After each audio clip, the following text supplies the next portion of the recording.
Question 91. How can we recognize someone who has attained enlightenment so that we can show them the appropriate reverence?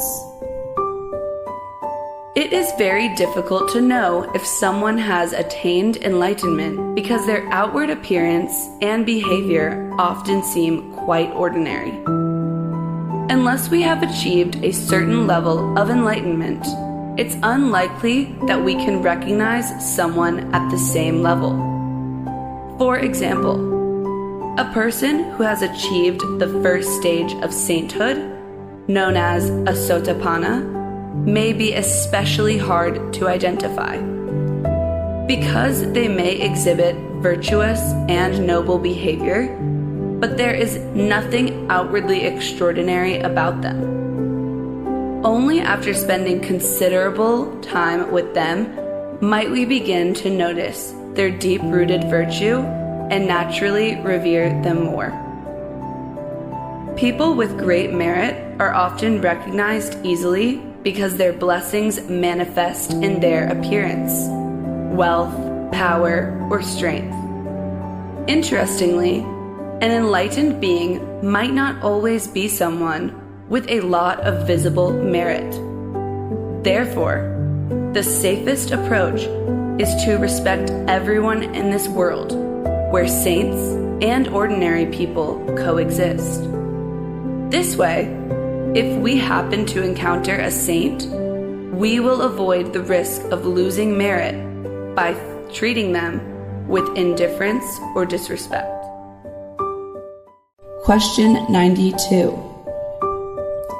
Does a tranquil mind indicate that one has attained enlightenment?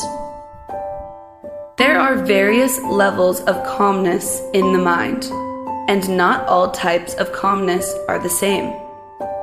It's similar to how a house can be clean or dirty, but there are many different types of houses, and not all clean houses are alike. A mansion may be clean or dirty, just as a simple thatched house may be clean or dirty. A dilapidated shack may also be clean or dirty. A mansion, even when dirty, is still a mansion. Likewise, the mind of a saint, even when disturbed by worldly concerns, remains the mind of a saint. A simple thatched house, even if clean, is still a humble dwelling. Likewise, the mind of an ordinary person, even when achieving a certain level of tranquility through correct practice, remains the mind of an ordinary person, still harboring many hidden flaws. A dilapidated shack, even when swept and tidied, is still a poor and miserable shelter. Similarly, the mind of someone burdened by heavy karmic debts, even if it attains some calmness, remains the mind of a person with heavy karma. Understanding this, we should not become complacent or overestimate our spiritual achievements when we achieve a bit of calmness in our practice. The important thing is to assess and accurately recognize the house or spiritual level we are currently in. We should be content with where we are, continue our practice from that place, and not be deluded into thinking we have reached a higher spiritual state than we actually have, as such illusions can lead to a loss of merit. The principle of the law of karma is that we should not try to escape difficult circumstances. Instead, we should practice and do good deeds within those circumstances. By doing so, we gradually exhaust our negative karma and are upgraded to a better house, progressing to a higher level. Here are the slogans for the 3 types of houses. 3 types of people. For the mansion, representing those who may have entered the path of sainthood, the slogan is, "Deep within, there is still ignorance and sin." For the simple thatched house, representing ordinary people, the slogan is, "Even if the mind is calm, it is still the mind of an ordinary person with many hidden flaws." For the dilapidated shack, representing those burdened with heavy karma, the slogan is, "This mind is a prison of evil and sin." By correctly recognizing our own level and embracing the appropriate slogan, like our password, we can reduce our faults, lessen our karma, and create opportunities to rise to a higher level. Question 93. Could you provide an overview of the 4 foundations of mindfulness? The Buddha taught the 4 foundations of mindfulness, which encompass 4 key practices: contemplation of the body, contemplation of feelings, contemplation of the mind, and contemplation of mental objects. Contemplation of the body involves maintaining awareness of the body in all activities, whether walking, standing, sitting, or lying down. With the mind settled with mindfulness through prior practices, practitioners observe and recognize the characteristics of the body, such as its impermanence, impurity, and burdensome nature, with many needs and desires. Contemplation of feelings. As mindfulness deepens, practitioners constantly perceive a pervasive sense of mindfulness throughout the body. The mindfulness is invisible yet clearly present, helping to understand that the mind is still ordinary, containing many hidden flaws, and still influenced by subtle underlying sensations. Contemplation of the mind. With a very deep state of meditative ecstasy, practitioners clearly see themselves as the knowing aspect of consciousness and the source of all actions, and realize that deep within the mind, ignorance and defilements still persist. Contemplation of truths. At this stage, practitioners have attained liberation and enlightenment, where the sense of self dissolves and they become one with the ultimate truth of the universe. Before entering the practice of the 4 foundations of mindfulness, practitioners must follow a preliminary path, which is mindfulness of sin. This involves recognizing oneself as a mass of deep-seated karmic burdens, as reflected in the slogans related to the 3 types of houses. Practitioners should focus more awareness on the bottom of the abdomen and skillfully maintain a slow, minimal, and gentle breath. By practicing these techniques, mindfulness will naturally emerge, leading the way into the 4 foundations of mindfulness. Question 94. What is the meaning of the 7 factors of enlightenment? The 7 factors of enlightenment, Sata Bhojanga, are 7 qualities found in the mind of an enlightened being.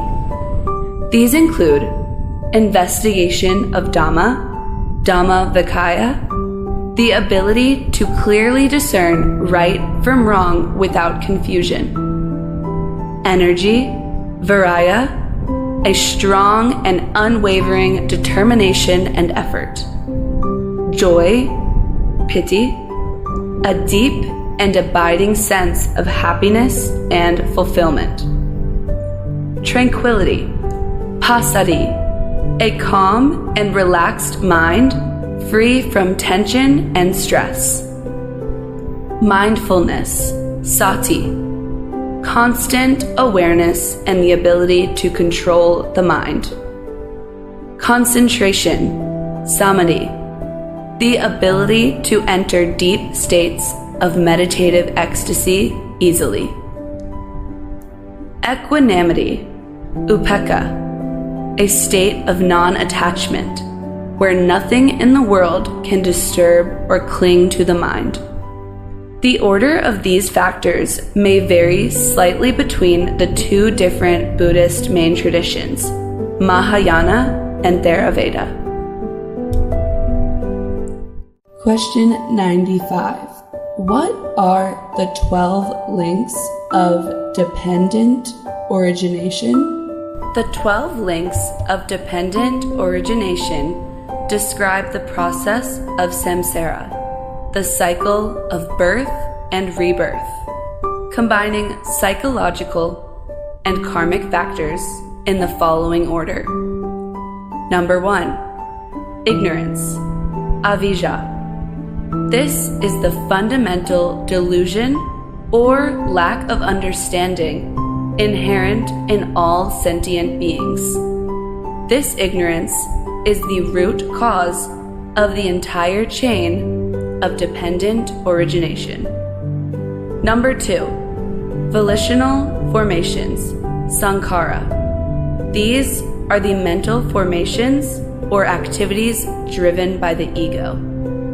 Ignorance leads to the rise of these formations, where the ego begins to assert itself.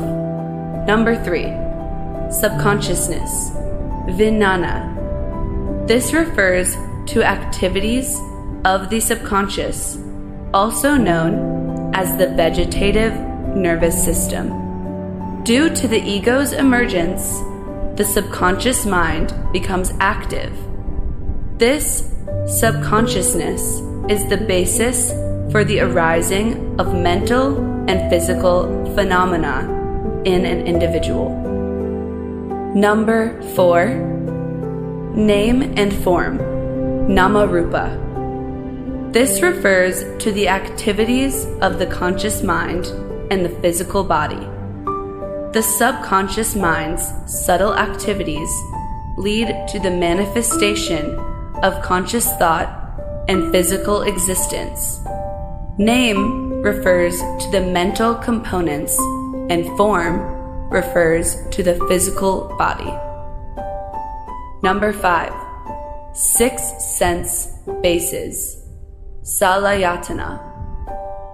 These are the 6 faculties or sense bases: eye, ear, nose, tongue, body, and mind that arise due to the existence of name and form. As the mind and body function, the 6 senses become the means through which beings perceive the world. Number 6. Contact, phassa. This refers to the interaction between the 6 sense bases and their corresponding objects. Through the senses, beings come into contact with the external environment, sensory contact. Without fully functioning senses, a being may seem disconnected from their surroundings. Number 7. Feeling, vedana. The sensations or feelings, pleasant, unpleasant, or neutral, that arise from contact with objects through the senses.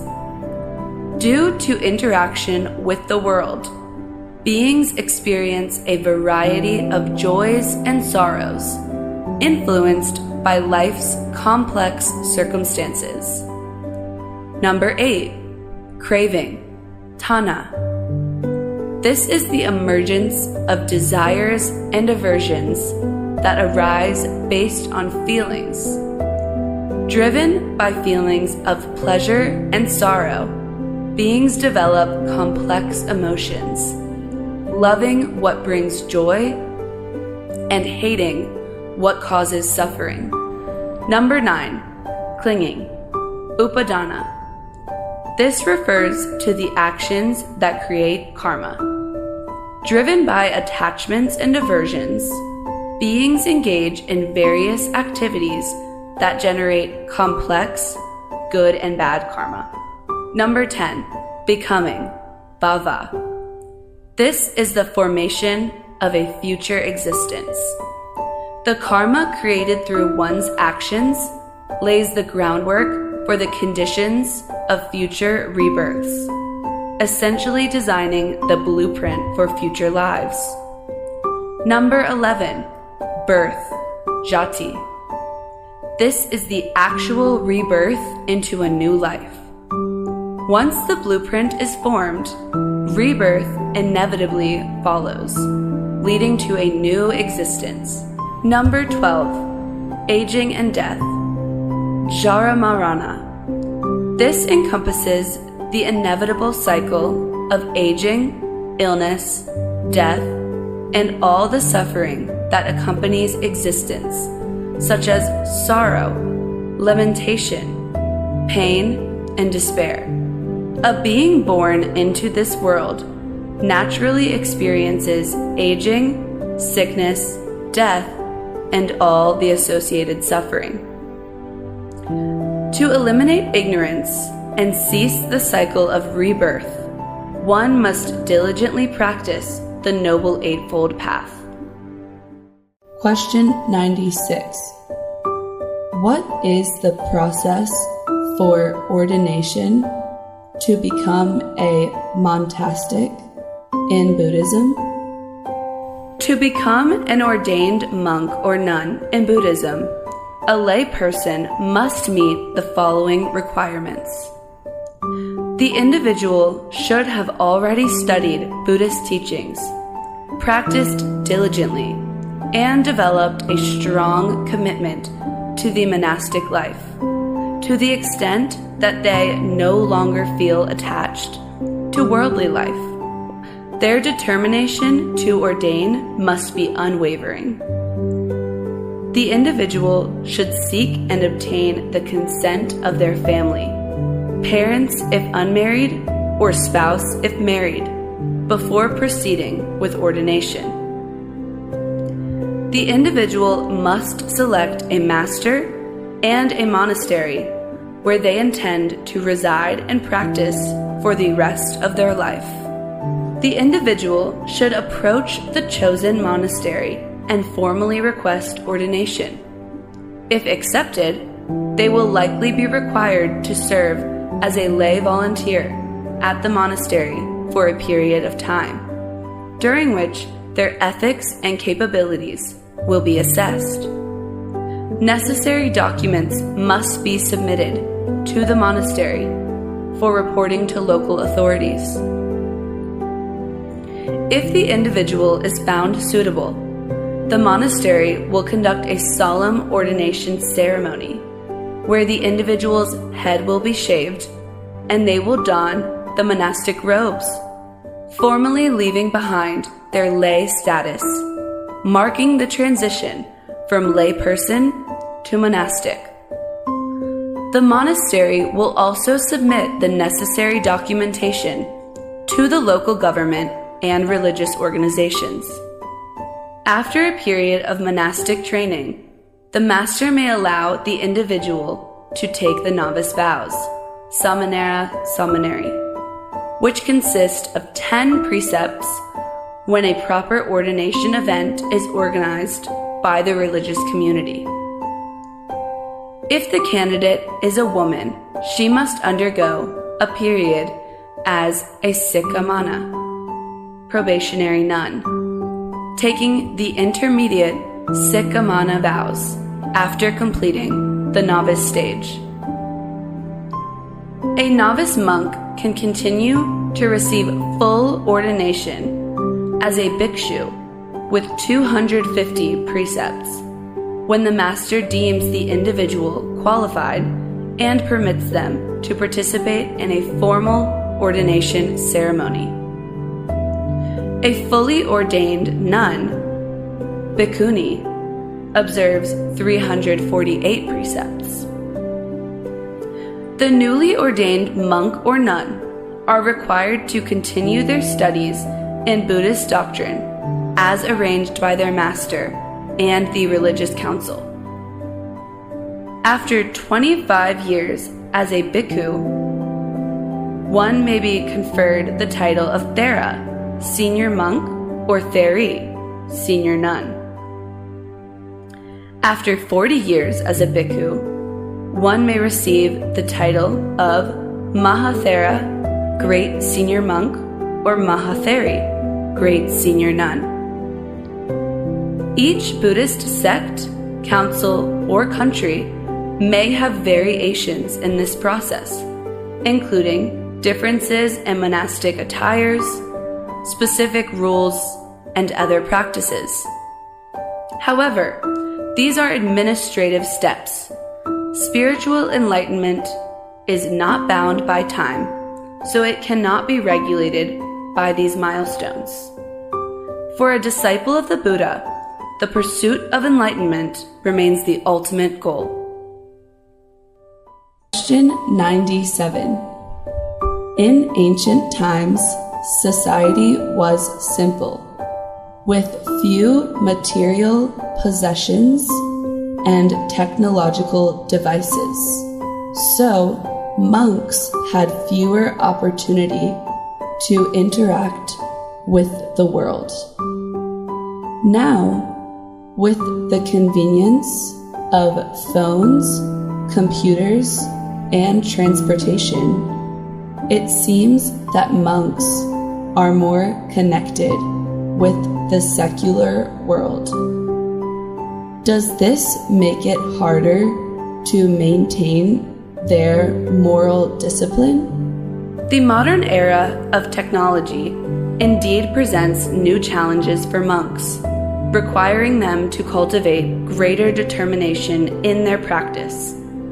The key is to navigate technology wisely, using its advantages while avoiding its potential drawbacks that can diminish the image and integrity of the monastic life.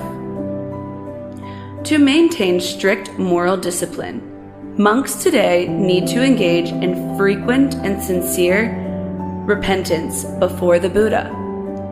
The merit gained from this practice helps purify the mind and reinforce moral qualities, allowing wisdom to naturally develop and enabling them to protect their spiritual life from the encroachment of worldly life. In the past, it was easier to practice because worldly distractions were minimal. Today, however, the practice is more challenging due to the pervasive influence of secular life, making it necessary for monks to put in extra effort to prevent these influences from taking hold. Meditation plays a crucial role in supporting moral discipline, but to achieve results, it must be practiced correctly with a humble mind. Humility is very crucial for spiritual practitioners, as arrogance can lead to immediate contamination by worldly influences. Some modern teachings may inadvertently foster pride in practitioners, which undermines their spiritual progress. Therefore, it is safest to prioritize teachings that help maintain humility in the mind, ensuring a solid and lasting path of practice. Question 98. How can we effectively explain Buddhist teachings to others? To effectively explain Buddhist teachings to others, two key conditions are necessary. First, listeners must have a good karmic connection with us from past lives, making them receptive to what we say. Second, we must have the ability to speak so well that people are naturally drawn to our words. Sharing the Dharma with others is an important merit that everyone should strive to practice. When we make the effort to speak about Buddhist teachings to others, it ensures that in our future lives, we will quickly encounter the Buddhist teachings, have the opportunity to practice, develop wisdom, and experience good fortune. It's essential to help others to build positive connections with them so that in the future, when we share the Dharma, they will be open and receptive to it. Additionally, supporting others in spreading the Dharma also helps us develop the ability to speak eloquently in the future, allowing us to persuade and inspire many people. Compassion has various levels, but the highest level is the desire to share the Dharma with everyone we meet, helping them understand the Dharma and find a path to liberation from suffering. If we come across a good Dharma book or hear a meaningful teaching, we should share it with others. Whenever we have the opportunity to talk with others, we should try to discuss the Dharma instead of engaging in trivial or idle conversations. However, since we frequently speak about the Dharma, we must also maintain discipline in our own life. We should practice diligently and uphold moral integrity, which helps gain the respect and trust of others, making them more willing to listen to what we have to say. Because the principle is that those who teach something must excel in that area. Question 99. What can we do to preserve the Buddha's teachings for future generations? Ever since the time of the Buddha, there have always been numerous attempts to destroy Buddhism. Throughout history, Buddhism has been eradicated in various places at different times. Malicious forces have always sought to extinguish the Dharma. The Buddha's disciples, who practiced compassion and patience, have often refrained from resisting, which has unfortunately made it easier for these evil forces to attack the Dharma. The enlightenment of the Buddha is an invaluable, intangible heritage of humanity that must be preserved and protected for future generations. However, to protect the Dharma and ensure its longevity, the Buddha's disciples must have great merit.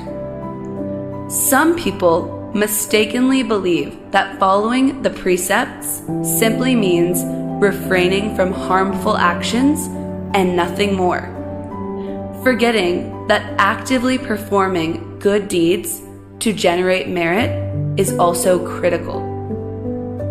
Others are influenced by wrong views that doing nothing is a sign of spiritual advancement, which leads to a decline in merit. If everyone lacks merit, there will be no power and resources to defend the Dharma and ensure its long-lasting existence. Therefore, we must first accumulate merit to gain the strength needed to protect the Dharma. Once we have this foundation, then can we study and develop strategies to counteract the efforts of those who seek to undermine Buddhism. Question 100. Everyone believes their own religion is the best and most correct, while other religions are wrong. This mindset is a significant barrier to human unity. What should we do about this? In reality, there is only one ultimate truth, not many. One day, humanity will need to identify the most accurate and universal religion, likely through scientific exploration. If science continues to advance, it may eventually identify the religion that is most aligned with the truth. At that time, everyone will have to accept a common faith, a shared religion, and a unified spirituality for the entire planet. Until that day comes, we must find ways to coexist peacefully. We should encourage religions to seek out commonalities to foster mutual respect and affection, rather than highlighting differences to fuel conflicts. For example, most religions believe in a supreme being or God, but they may use different names due to linguistic differences. This discrepancy has led to the mistaken belief that these are different deities, and consequently, to religious strife. For now, religions must transcend the limitations of language to foster understanding, move beyond ritual differences to come closer together, and embrace diversity as a basis for love and unity. Every religion teaches love and compassion, but it is illogical to exclude people of other faiths from this love. True compassion should extend to everyone, regardless of their religion. Let us all bow down and pray for world peace, for humanity to love one another, and for everyone to find supreme enlightenment and liberation.